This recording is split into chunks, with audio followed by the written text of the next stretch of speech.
হিংসা মানুষের হৃদয়ের এমন এক ব্যাধি যা ধীরে ধীরে তার বিবেককে গ্রাস করে ফেলে। এটি এমন একটি আগুন যা অন্যকে পোড়ানোর আগে নিজেকেই ছাই করে দেয়। যে মানুষ হিংসায় আক্রান্ত হয় সে অন্যের ভালো সহ্য করতে পারে না, অন্যের উন্নতিকে নিজের অপমান মনে করে। অথচ সে ভুলে যায় আল্লাহ যাকে যা দিয়েছেন তা তার হিকমতেরই অংশ।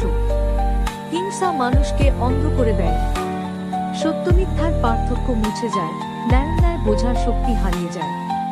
হিংসুক ব্যক্তি নিজের শান্তি হারায়, অন্তর সব সময় জ্বালাপোড়ায় ভরে থাকে। সে হাসলেও তার হাসিতে প্রশান্তি থাকে না, কথায় থাকে বিষ, আচরণে থাকে কঠোরতা। ইসলাম আমাদের স্পষ্টভাবে হিংসা থেকে দূরে থাকতে বলেছে, কারণ হিংসা শুধু সম্পর্ক নষ্ট করে না, আমলকেও ধ্বংস করে দেয়। যেমন আগুন কাঠকে খেয়ে ফেলে, তেমনি হিংসা মানুষের নেক আমলকে গ্রাস করে নেয়। পরিবারে হিংসা ঢুকলে ভালোবাসা থাকে না, সমাজে ঢুকলে শান্তি নষ্ট হয়, আর হৃদয়ে ঢুকলে ঈমান দুর্বল হয়ে পড়ে। মনে রাখতে হবে, অন্যের সফলতা আমাদের ব্যর্থতা নয়।